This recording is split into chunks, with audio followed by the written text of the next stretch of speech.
माननीय ओझा जी, आप सबको विदित है कि मिथिला के निवासी हैं, क्योंकि हम अपने पूर्वजों को प्रतिदिन याद करते हैं, इसलिए उनको हम थे ऐसा कह करके नहीं छोड़ते हैं।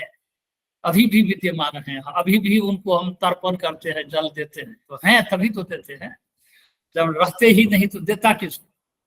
इसलिए तर्पण का जो विधान है वो सदा विद्यमान रहते हैं, सूक्ष्म रूप में है, स्थूल रूप में हमारे सामने नहीं है, ये बात अलग है। तो विद्यावाचस्पति समीक्षा चक्रवर्ती 228 ग्रंथों के प्रणेता, इनकी रचनाएं कालजयी रचनाएं हैं और इन्होंने अपने ग्रंथों में ऐसे ऐसे बीजों की अंकुरोत्पत्ति की है जिन बीजों को स्वीकार करके यदि शोधकर्ता कोई व्यक्ति जीवन भर शोध करता रहे तो उसका शोध कार्य चलता ही रहेगा। पूर्णता की ओर कब जाएगा ये कहना कठिन है, क्योंकि बड़े ही गंभीर विषयों को श्रीमान ओझा जी ने उठाया है। हमें आदरणीय आयोजक महोदय ने शारीरिक विमर्श के 12 प्रकरणांतर्गत आत्म ब्रह्म मीमांसा शीर्षक पर कुछ प्रवचन देने के लिए निर्देश किया था। आप लोगों ने हमें इसके योग्य समझा, क्योंकि मैं वेद का विद्यार्थी हूं, वेद पढ़ता आया हूं और वेद पढ़ाने में लगा रहता हूं। यह विषय है दर्शन का। हाँ, ये सत्य है कि वेद सर्वज्ञानमयो ही सह कह करके भगवान मनु ने वेद में सभी ज्ञान के सूत्र निहित हैं, यह स्पष्ट किया है। किंतु दार्शनिक जो विचार हैं, दर्शन के कई प्रभाग हैं, 12 दर्शन, 6 आस्तिक 6 नास्तिक, उसमें जो दर्शन के तर्क वितर्क हैं वो सामान्य हम जैसे वैदिक बुद्धि वाले व्यक्ति के ऊपर से बह जाने वाले विचार जल्दी समझ में नहीं आता। तथापि मैं जितना समझ पाया हूं वह आप लोगों के सामने प्रस्तुत करता हूं।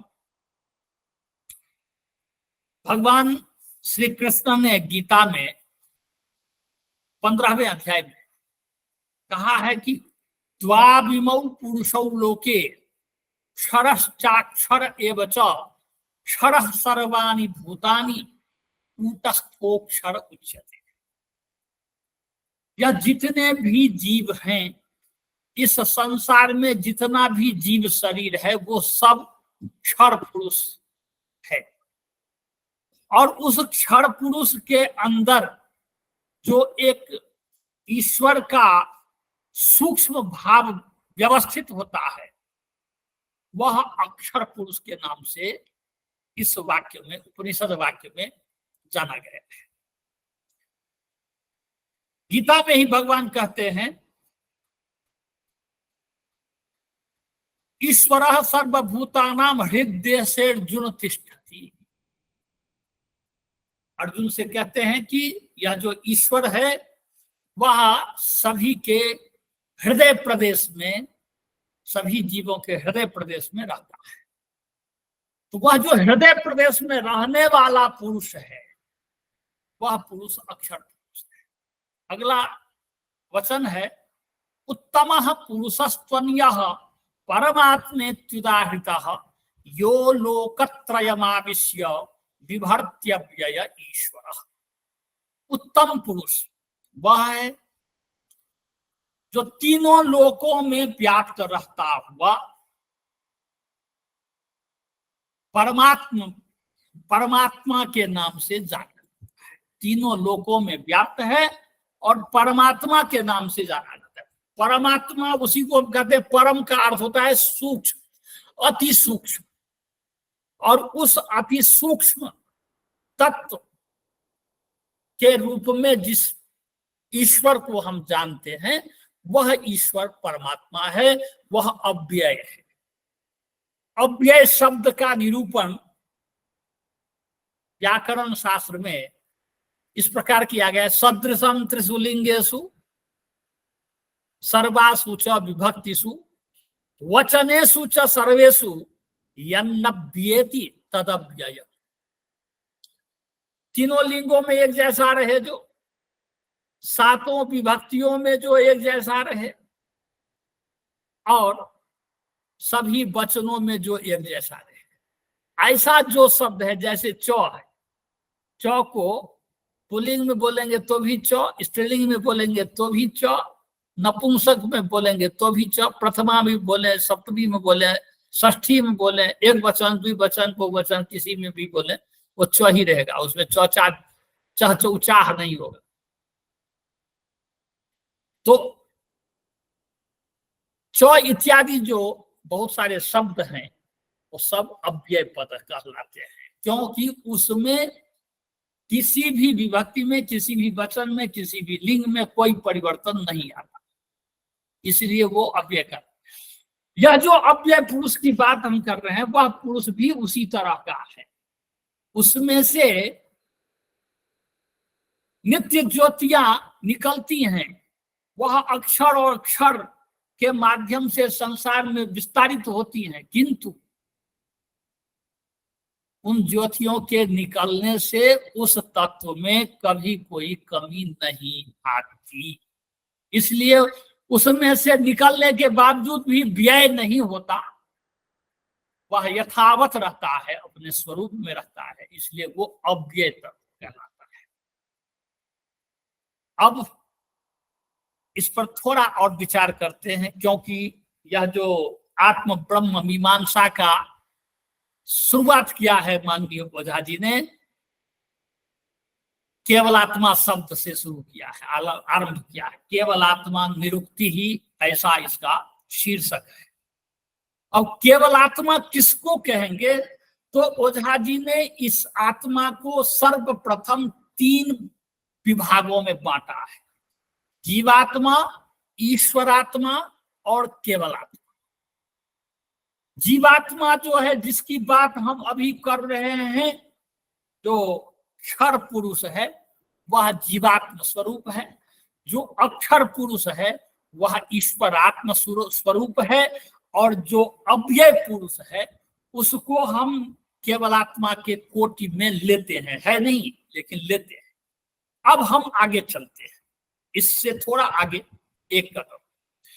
हमारे शतपथ ब्राह्मण ग्रंथ में कहा गया है, इमे वै लोकाः पूः सो अस्याम पूरी सेते तस्मात् पुरुषः। पुरुष शब्द की निरुक्ति यास्क ने कहा है, पुरुषादः पुरुषः, पुरुषयः पुरुषः,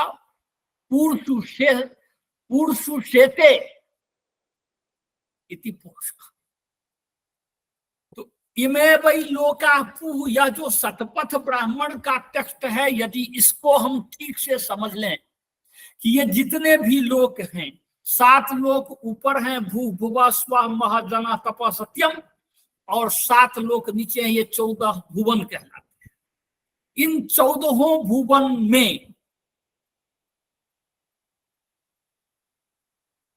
जो इसका स्वरूप है उसको पूह कहा गया। पूह माने इसका एक आवरण है, ये ससीम है, सीमा है। भूलोक की सीमा जहां समाप्त होती है वहां से भूवर लोक की सीमा शुरू होती है, जहां भूवर लोक की सीमा समाप्त होती है वहां स्व लोक की सीमा शुरू होती है, जहां स्व की समाप्ति होती है वहां से मह जन तपस क्रमशः एक की सीमा, एक का जो आवृत्त है, एक का जो वृत्त है, वो एक संसार का वृत्त जहां शुरू होता है उस परिधि से ही दूसरे संसार का वृत्त शुरू होता है। इस प्रकार से 7 ऊपर 7 नीचे, ये 14 जो ब्रह्म लोक है, ये सब लोक पूह कहलाते हैं। पूह का मतलब क्या होता है? पूह शब्द को जब हम, उसका विसर्ग है, उस विसर्ग को जब हम विसर्जनीय से सह सस जुसो रूह करेंगे तो र हो जाए, पूर्ण, पूरम। हमीरपुर, इब्राहिमपुर, मोहनपुर, ये सब पुर है। गांव का नाम है, देश का नाम है, किसी क्षेत्र विशेष का नाम है। इसी प्रकार से ये 14 पुर हैं, 7 पुर ऊपर 7 पुर नीचे, ये 14 पुर है। और उसमें उन 7 जो ऊपर के ऊर्ध्वलोक कहलाते हैं, वो भू भुव स्व महाजना तप सत्यम, ये 7 ऊर्ध्वलोक हैं। इन ऊर्ध्वलोकों को के विषय में ब्राह्मण ग्रंथों का टेक्स्ट कहता है त्रयोवा इमे त्रिवृतो लोका। यह जो लोक है ये त्रिवृत है, 3 त्रिवृत है। 3 त्रिवृत, त्रिवृत का मतलब होता है 3 गुने 3, 3 पर पावर 2, 3 का वर्ग। तो 3 का वर्ग निकालते हैं तो 3 गुने 3 बराबर 9 होता है। त्रिवृत का मतलब होता है 3 से गुणित 3। त्रयोवा इमे त्रिवृतो लोका, ये जो लोक है त्रिवृत है। त्रिवृत है मतलब 9 है। अब यहां हम जब गिनती करते हैं भू भुव स्व महाजना तप सत्यम, तो हमको 7 मिलता है, ऐसे कैसे है भाई? तो इसमें ओझा जी ने बड़ा वर्णन किया है, विज्ञान विद्युत ब्रह्म सिद्धांत इत्यादि ग्रंथों में 7 ऊर्ध्व लोकों की बड़ी चर्चा की है। उसमें कहा गया कि 2 जगह ऐसी परिस्थिति होती है जब हम 3 त्रिलोकी बनाते हैं, रोदसी, क्रंदसी और संयति। तो तीनों त्रिलोकियों को बनाते समय 2 जगह ऐसी परिस्थिति आती है कि एक लोक का भू दूसरे लोक का स्व एक सीध में आता है। ये 9 लोकों की जो व्यवस्था है, उस व्यवस्था को जब हम 3 त्रिलोकियों के अंदर उसकी व्यवस्था को स्थापित करते हैं, तब हमारे सामने ये परिस्थिति आती है कि भू भुव स्व का जो स्व है वह ये रोदसी लोक का हो गया, एक त्रिलोकी का भू भुव स्व, और दूसरे त्रिलोकी का जो भू भुव स्व है वह इस स्व से शुरू होता है, भू भुव स्व, वह क्रंदसी त्रिलोकी बनता है। और फिर उस स्व के सामने से दूसरा भू शुरू होता है, भू भुव स्व, वह संयति त्रिलोकी बनता है। इस प्रकार से 3 त्रिलोकियों से यह समस्त सप्तव्याहृत्यात्मक जो 7 लोक हैं ये व्यवस्थित हैं। इसलिए 2 लोक एक 2 जगह ऐसी स्थिति होती है कि 2 लोक एक आवृत्ति में एक वृत्ताकार क्षेत्र के अंतर्गत आ जाते हैं। इसलिए उसको हम 9 होने के बावजूद भी 7 ही गिनते हैं, वही सप्तव्याहृतियां है। और यह जो 9 लोक हैं, उस 7 लोक हैं, उन 7 लोकों को पुर कहा। उस पुर में जो रहता है वो पुरुष है। अब कहते हैं नवदेही नवद्वारे पुरी देहे हंसो लेलायते क्रमः, एक उपनिषद का टेक्स्ट है। नवद्वारे पुरी देहे, यह जो देह है ये पुर है, इसमें 9 द्वार हैं। वह जो 9 द्वार हैं, 7 शीर्ष सप्त शीर्षण प्राणा, सप्त ब्राह्मण का टेक्स्ट लेकर के बड़ी चर्चा की है महर्षि कुल वैभवम में हमारे आचार्य। सप्त शीर्षण प्राणा, सिर में 7 प्राण है, एक मुख है, 2 नासिका छिद्र है, 2 आंख है, 2 कान है, ये 7 छिद्र सिर के कंठ से ऊपर है। बाकी नीचे मलमूत्र का जो द्वार है वो है। एक नाभि को भी हम द्वार मानते हैं, लेकिन वो द्वार बंद है। ऊपर से जब हम उसको देखते हैं तो स्थूल रूप से वो हमें बंद दिखता है। वैसे तो इस शरीर में जितने रोम छिद्र हैं वो सारे द्वार ही हैं, लेकिन वो सारे द्वार सूक्ष्म है, ऊपर से नहीं दिखते। लेकिन ये जो नाक, कान, आंख, मुंह और मलमूत्र द्वार है, इसका छिद्र हमें समझ में आता है। इसलिए इनको हम स्थूल रूप से गणना करते हैं तो ये नवद्वार है। उसी बात को उपनिषद का टेक्स्ट कहता है कि नवद्वारे पुरी देहे हंसो लेलायते क्रमः। वह हंस कौन है? गांव घर में सामान्य भाषा में लोग पूछते हैं कि यह हंस उड़ जाएगा। जिस दिन यह हंस हंस अकेला जाएगा, कबीरदास जी ने अपने भजन में बहुत जगह ऐसा प्रयोग किया, हंस अकेला जाएगा, हंस अकेला जाएगा। उस हंस की चर्चा वेद में की गई है। हंसः शुचिखद वसुरंतरिक्ष सद्धोता वेदिखद अतिद्रुरो न सत निरखद बारा सत्रेता सद्योम सदबजा गोजारे तजा अदजारे तम बृहत। ये सारे एक हंस के पर्याय बताए गए। पर्याय क्या, इसको हम ये कहें विशेषण बताए गए। इतना विशेषण एक लाइन में, एक पंक्ति में मुझे नहीं लगता किसी और शास्त्र में कहा गया होगा। ये वेद की महिमा है कि एक शब्द के इतने विशेषण एक मंत्र में बताया गया है। और इसकी व्याख्या मैं करूंगा तो बहुत समय लगेगा, और मैं आगे बढ़ता हूं क्योंकि ये एक उदाहरण के रूप में मैं इस मंत्र को प्रस्तुत किया हूं। हंसः शुचिखत, वो कैसा है? शुचिसत है, एकदम पवित्रतम है।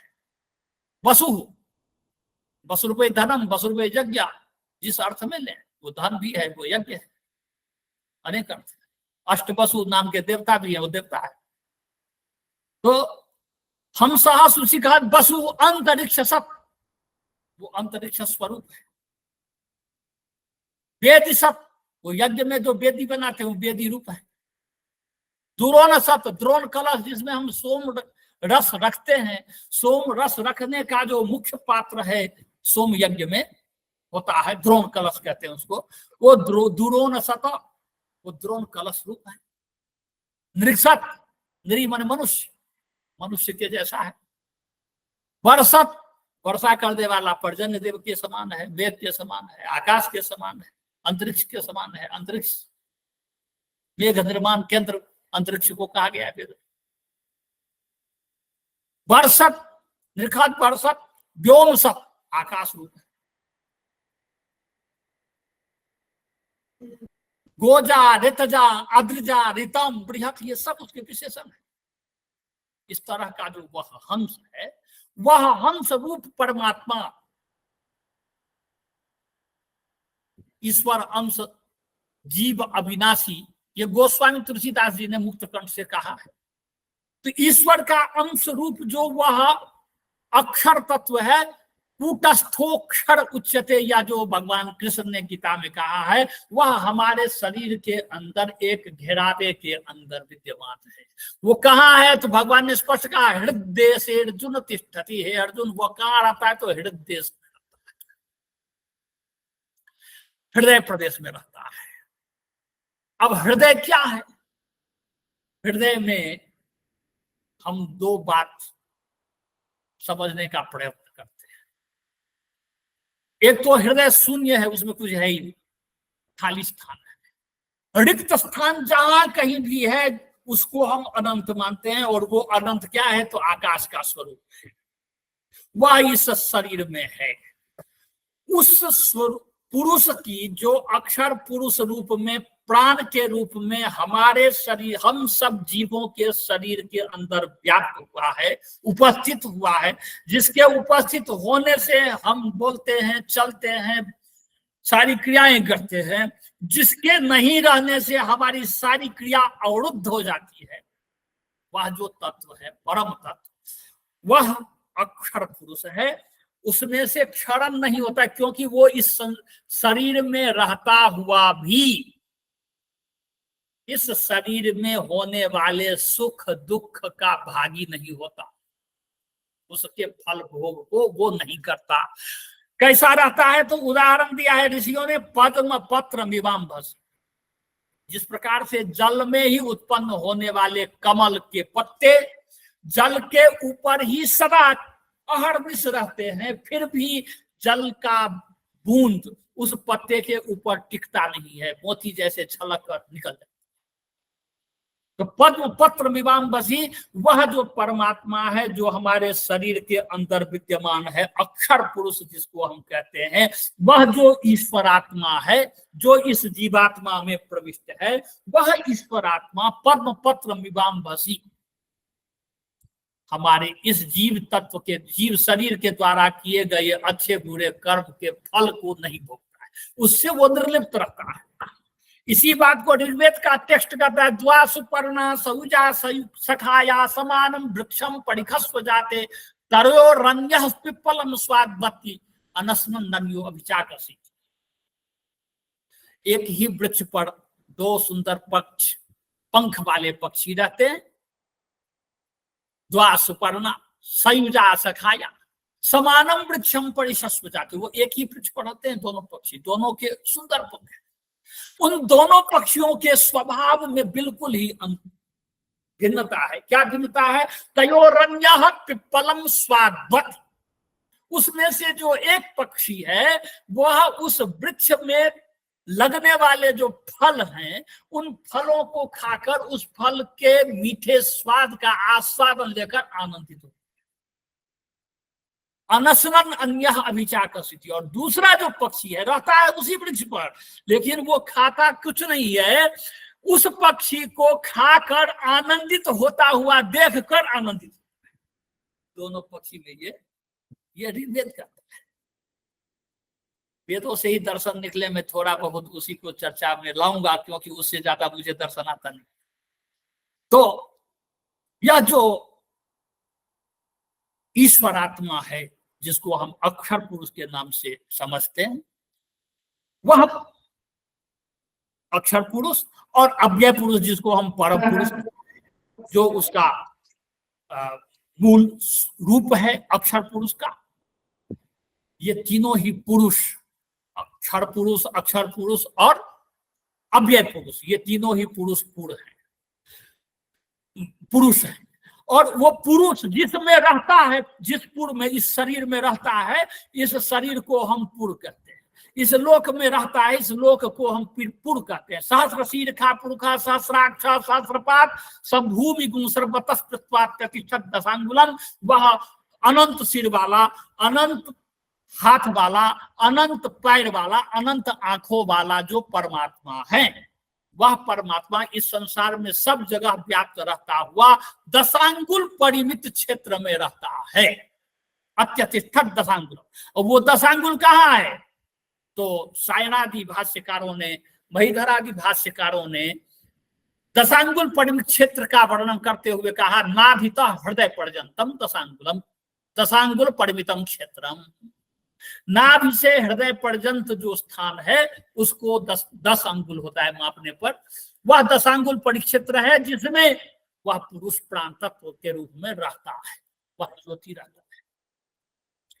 अब वह जो ज्योति है, वह जो तत्व है, वह जो पुरुष है जिसको हमने अक्षर कहा है, वो अव्यय में से निकल करके हमारे शरीर के अंदर घुसता है। इसका वर्णन ऐतरेय उपनिषद में बड़ा सुंदर ढंग से किया गया है कि जब वह परमात्मा आता है तो विचार करता है कि इस शरीर में किधर से घुसूं, किधर से प्रवेश करूं, क्योंकि इस शरीर में रंग महल के 10 दरवाजे, इस रंग महल में 10 दरवाजे हैं नाभि लगा करके। 9 द्वार मैंने पहले बता दिया था, 10वां द्वार नाभि है जो ऊपर से ढक्कन लगा है लेकिन उसमें छिद्र रहता है, नाल छेदन करते हैं, उस समय में बंद कर देते हैं तो धीरे धीरे वो बंद हो जाता है। मुंह रहता है, उसी मुंह से माता के गर्भ में जब बालक रहता है या शरीर रहता है तब उस नाल के माध्यम से ही उसका पेट भरता है, उसको भोजन प्राप्त होता है, उसको पोषण प्राप्त होता है। तो इसलिए वह भी एक छिद्र है। तो रंग महल के 10 दरवाजे, इस 10 दरवाजों में, इस 10 दरवाजों का, क्योंकि हमारे वेद में श्रौत यज्ञ के प्रकरण में जब हम जाते हैं 4थे अध्याय से अग्निष्टोम याग का प्रारंभ होता है सूर्यवेद संहिता के, तो वहां कहते हैं एदमगम देव यजनम पृथ्व्या जत्र देवा स्वजुखंत वृक्षे ऋक्षामाभ्याम संतरंतो जसुभीरायस्पोखेन समिखा मदेमो। इस मंत्र के द्वारा यजमान देव यजन को देखता है कि हम जिसमें याग करेंगे, जिसमें देवताओं को बुलाएंगे, देवा यजन्ते अस्मिन् इति देव यजनम, इसमें देवताओं का याग होता है इसलिए इसको देव यजन करते हैं। वो सही उचित बना कि नहीं, अनुकूल है कि नहीं, इसलिए उसको देखने जाता है। यजमान पहले देव यजन का दर्शन करता है, उसका निरीक्षण करता है, जब उसके अनुकूल प्रतीत होता है, उसमें कुछ सुधार की आवश्यकता होती है तो करता है, अगर एकदम अनुकूल है तो फिर यज्ञ के योग्य मान करके उसमें यज्ञ किया जाता है। उसी तरह परमात्मा जब इसमें आते हैं, इस शरीर का जीवन यज्ञ शुरू करेंगे, उससे पहले इस शरीर का निरीक्षण करते हैं, देखते हैं। देव यजनम जो सयंते, देखते हैं अरे भाई इसमें जो 10 द्वार हैं प्रवेश के और निकास के, ये सारे द्वार तो मल द्वार हैं। आंख में से भी कुछ मल निकलता है, नाक में से मल निकलता है, मुंह में से मल निकलता है, कान में से मल निकलता है, और मल मूत्र तो द्वार ही है मल का। नाभि में से भी मल निकलता है, ये भी मल द्वार है। तो अब मैं प्रवेश किधर से करूं? ये ऐत्रेय उपनिषद में बड़ी चर्चा हुई।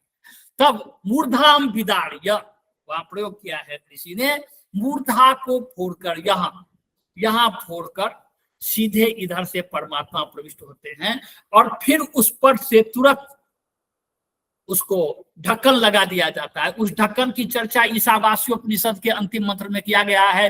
हिरण्मयेन पात्रेण सत्यस्या पिहितम मुखम जो सावादित्ये पुरुषः सोसावहम, वो सोने के ढक्कन से ढका हुआ है, हिरण्मय पात्र से ढका हुआ है, उस ढक्कन से वो बंद है। अब जब इसमें से वो पुनः निकलेगा अंत्येष्टि संस्कार के समय, जब समय हो जाए, विमल जी इंडिकेट कर दीजिएगा, वैसे आज मैं भी जल्दी में हूं थोड़ा। तो जब वह इसमें से निकलता है तो वो पूरा ठीक ढंग से निकल जाए, इसलिए हमारी हिंदू सनातन धर्म की परंपरा में ये प्रक्रियाएं अपनाई जाती है कि कपालक क्रिया की जाती है। कपालक क्रिया का हेतु यही है कि वह जो परमात्मा मूर्धा के क्षेत्र से हमारे शरीर के अंदर प्रविष्ट हुआ था, तो वो हमारे शरीर के किसी मल द्वार से उसका निकास नहीं होगा, उसका निर्गम भी उसी शुद्ध द्वार से होगा। इसलिए कपाल क्रिया करके कपाल को फोड़ते हैं, जिससे वो परमात्मा शुद्ध द्वार से निकलकर अपने गंतव्य स्थान तक चला जाता है।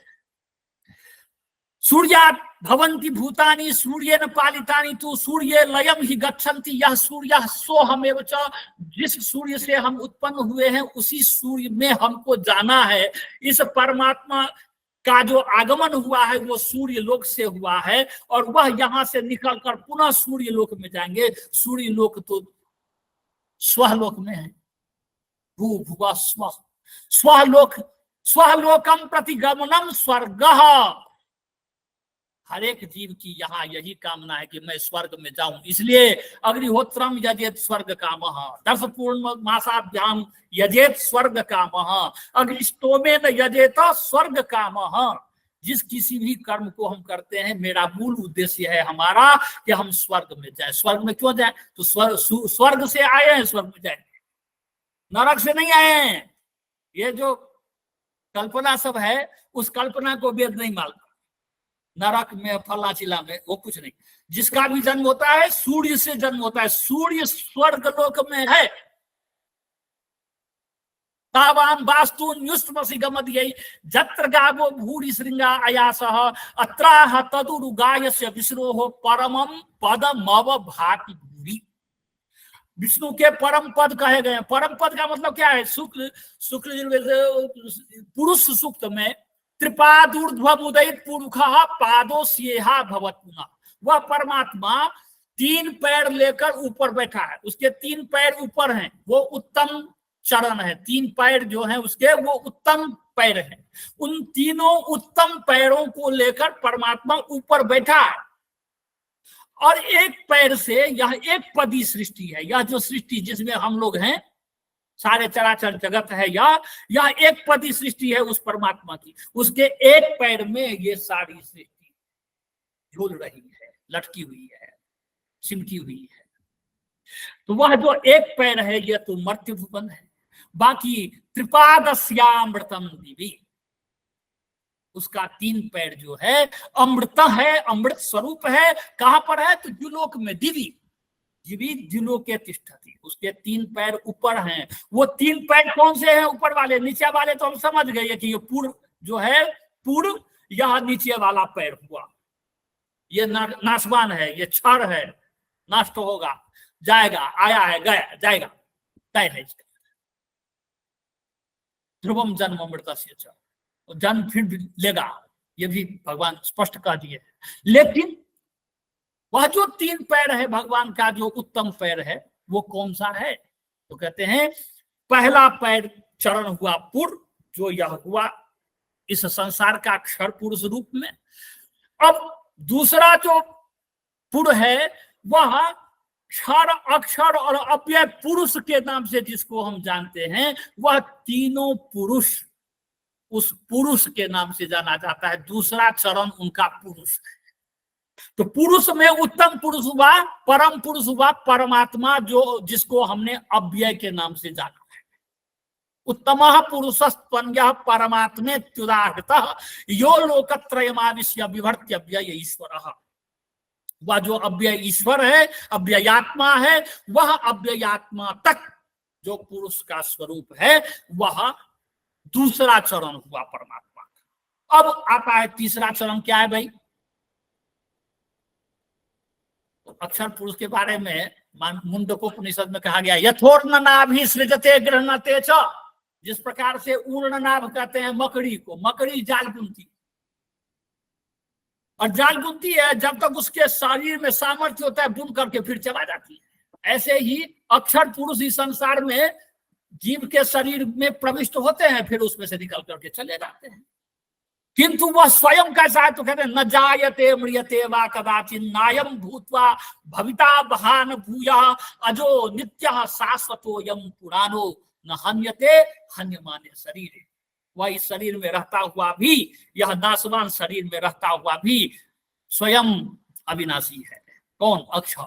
तथाक्षरात् संभवती है विश्वम। जिस प्रकार से उर्णनाभ मकड़ी जाल बुनकर फिर उसको चबा लेते आए, उसी प्रकार से यह अक्षर पुरुष इस संसार को बना करके पुनः इस संसार को विलीन कर संसार से चला जाता है, नष्ट हो जाता है।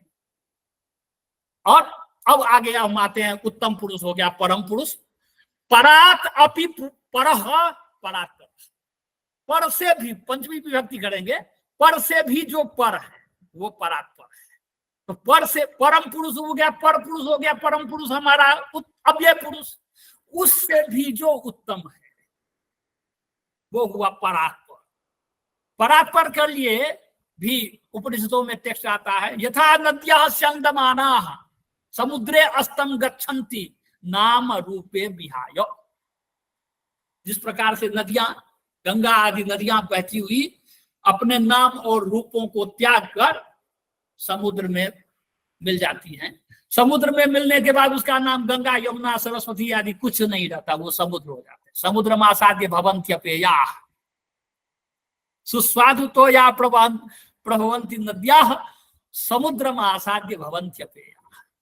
वो जब समुद्र में मिल जाती हैं गंगा आदि नदियां, तब वो अपने नाम और रूप दोनों को त्याग देती हैं, यहीं वहां जाकर उनका समाप्त हो जाता है। अब हम जब सत्य की बात करते हैं ना, तो हमारे याज्ञवल्क्य ऋषि साफ कहते हैं सत्य ब्राह्मण में, सत्य की परिभाषा देते हैं। सत्य किसको कहते हैं? नाम रूपे सत्यम।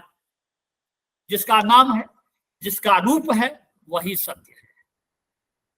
जिसका नाम और रूप नहीं है वो असत्य है। अब हम जब हम ऐसी परिभाषा करके आगे बढ़ते हैं तो इस पर भी प्रश्न आएगा, भाई जो सब नाम रूप ही सत्य है बाकी असत्य है, तो परमात्मा जिसके बारे में कहा गया है वेद में 32वें शुक्ल संहिता के 32वें अध्याय का 3रा मंत्र देखिए, उसमें कहा गया है न तस्य प्रतिमा अस्ति यस्य नाम महद्यशः। उसकी कोई प्रतिमा नहीं है। प्रतिमा माने कोई आकृति, कोई उसका पहचान चिन्ह नहीं है, उसको हम पहचान नहीं सकते, इसलिए अचिंत्य कहते हैं उसको। यहाँ परमात्मा केवल आत्मा को ओझा जी ने इस ग्रंथ में अचिंत्य कहा है, अव्यक्त कहा है। क्यों? कि वो न तस्य प्रतिमा अस्ति यस्य नाम महद्यशः। उसका नाम तो इस संसार में महान यश से परिपूर्ण है। सभी लोग उसका नाम जानते हैं कि वो परमात्मा है, ईश्वर है, ब्रह्म है, ये है, वो है, फलाना ठिकाना। उसकी उपासना करनी चाहिए, उसकी उपासना से कल्याण होता है, आत्मा पवित्र होता है, आत्मा का परमात्मा से सम्मेलन होता है, ये सारी बातें हैं। किंतु उसका नाम और रूप नहीं है। अनेक नाम है, जो जिस नाम से हम उसको पुकारे वही नाम उसका है। उसका अपना कोई नाम नहीं है, उसका अपना कोई रूप नहीं है। सामान्य रूप से जल है, जल को हम नाम से तो जानते हैं कि ये जलम अस्ति, आपह अस्ति, परंतु जल की कोई आकृति नहीं होती। कटोरे में रख दीजिए कटोरे जैसा, गिलास में रख दीजिए गिलास जैसा, तमगा में रख दीजिए तमगा जैसा, घड़े में रख दीजिए घड़ा जैसा, लोटा में रख दीजिए लोटा, थाली में रख दीजिए थाली जैसा, कठोता में रख दीजिए, जिसमें रख दीजिए वैसी आकृति बन जाती है। तो जल जो हमारे सामने नाम और रूप सहित हैं, उनके भी रूप विरूप है, ये सब, क्योंकि ये सब ऊर्जा तत्व है, सामान्य तत्व नहीं है। जल अग्नि वायु ये सब सामान्य तत्व नहीं है, ऊर्जा तत्व है। इन 5 ऊर्जा तत्वों के सम्मेलन से यह शरीर बना है, ऐसा हम लोग जानते हैं, क्षिति जल पावक गगन समीरा। किंतु गीता में भगवान ने जब उस आत्मा का वर्णन किया तो क्या कहा, नैनम छिन्दन्ति शस्त्रा, शस्त्र से उसको काटा नहीं जा सकता। शस्त्र से इस शरीर को काटा जा सकता है, लेकिन इस शरीर में रहने वाला जो प्राण तत्व है उसको शस्त्र से नहीं काटा जा सकता। नैनम दहति पावकः, इस शरीर को हम अग्नि से जला सकते हैं, लेकिन उस शरीर में रहने वाला जो प्राण तत्व है उसको हम अग्नि से नहीं जला सकते। न चैनम क्लेदयन्त्यापो, इस शरीर को हम पानी में डाल देंगे, सड़ जाएगा, फूल जाएगा, गंध करेगा, महक जाएगा, नष्ट हो जाएगा, किंतु आत्म तत्व में कोई विकार उत्पन्न नहीं होगा। न शोषयति, लीजिए आप जी, अब आप उपसंहार कर दीजिए। उपसंहार कर देते हैं जी, हम उधर ही चलते। तो इस प्रकार से यह शरीर में जो यह 4 तत्व का वर्णन भगवान ने गीता में किया, किंतु 5वें तत्व की चर्चा नहीं की। क्यों? वह जो आकाश तत्व है उसकी चर्चा इसमें नहीं हुई। नैनम छिन्दन्ति शस्त्राणि नैनम दहति पावकः न चैनम क्लेदयन्त्यापो न शोषयति मारुतः। इसमें 4 तत्व क्या वर्णन हुआ। 5वां तत्व जो गगन तत्व है, आकाश तत्व है, उसकी चर्चा नहीं हुई, क्योंकि वही वह पुरुष है। आकाश जिसको हम समझते हैं, आकाश में सूर्य हमें दिखाई देते हैं, सूर्य लोक को हम स्वलोक कहे हैं, वही जाना ही स्वर्ग है। इस प्रकार से यह जो केवल आत्मा है वह परात्पर पुरुष का स्वरूप है। और परात्पर पुरुष जो है वो कैसा है, पर से भी पर है। और पर से भी पर कैसा है, तो उसके लिए हमने एक टेक्स्ट दिया था उपनिषद का, यथा नद्यः स्यन्दमानाः समुद्रे अस्तम गच्छन्ति नाम रूपे विहाय तथा विद्वान नाम रूपात् विमुक्तः परात्परम पुरुषमुपैति दिव्यम। उसी प्रकार से यह मनुष्य जीव, विद्वान, जानने वाला, नहीं जानने वाला, विद्वान में सब आ गया। विद्वान में केवल जानने वाला ही नहीं जानने वाला भी विद्वान में समाहित है। इसलिए जानने वाला, नहीं जानने वाला, सोचने वाला, नहीं सोचने वाला, वो सब नाम रूपात् विमुक्त, नाम और रूप से मुक्त होकर के परात्परम पुरुषम उपैति दिव्यम, उस दिव्य पुरुष परात्पर को प्राप्त कर जाता है। तात्पर्य यह है कि जो क्षर पुरुष है उसकी 5 कलाएं हैं, अक्षर पुरुष की 5 कलाएं हैं, अव्यय पुरुष की 5 कलाएं हैं, तो 15 कलाएं हो गई। 1 कला परात्पर की जिससे हमारी चमक है, जिससे यह संसार चमकता है, वह 16 कला से परिपूर्ण सूर्य है, जिस सूर्य लोक में हम चले जाते हैं। और उससे भी आगे जो आकाश है, परमाकाश जिसको कहते हैं, वह परमाकाश में रहने वाला जो ब्रह्म है, जिसको हम निर्विशेष कहते हैं, उसमें कोई विशेषता है नहीं कि जिससे उसकी पहचान की जाए। सूर्य में भी कुछ पहचान करने का है। ध्येय सवित्र सब मंडल मध्यवर्ती नारायण सरसिजासन सन्निविष्टः केयूरवान मकर कुंडलवान किरीटी हारी हिरण्मय वपुर्धृत शंख चक्र। ये सब सूर्य में हम देख सकते हैं, चंद्रमा में हम देख सकते हैं, ग्रह नक्षत्र सब में देख सकते हैं, किंतु परमाकाश में रहने वाला जो वह पुरुष है उसमें ये सब कोई लक्षण नहीं है, इसलिए उसको निर्विशेष कहते हैं। निर्विशेष पुरुष माने जिसमें कोई विशेषता। तो इस प्रकार से मैं ज्यादा समय न लेता हुआ, जो ओझा जी का मूल प्रकरणगत विषय है, निर्विशेष पुरुष, परात्पर पुरुष, विश्व शरीर पुरुष ईश्वर, और प्रच्युत ऐश्वर्य शरीर लक्षण विश्वेश्वर पुरुष जीवात्मा, इनकी चर्चा करते हुए